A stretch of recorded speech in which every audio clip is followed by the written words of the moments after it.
إلا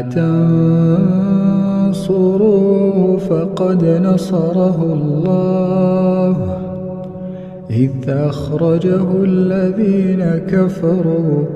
ثاني اثنين إذ هما في الغار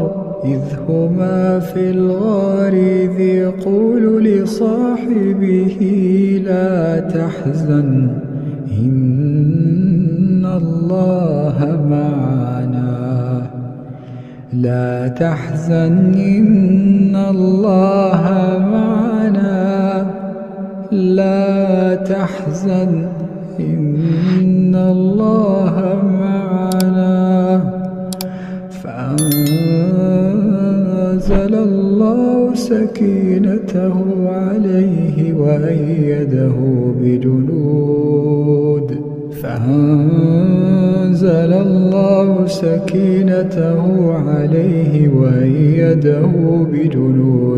لم تروها وجعل كلمة الذين كفروا السفلى وكلمة الله هي العليا والله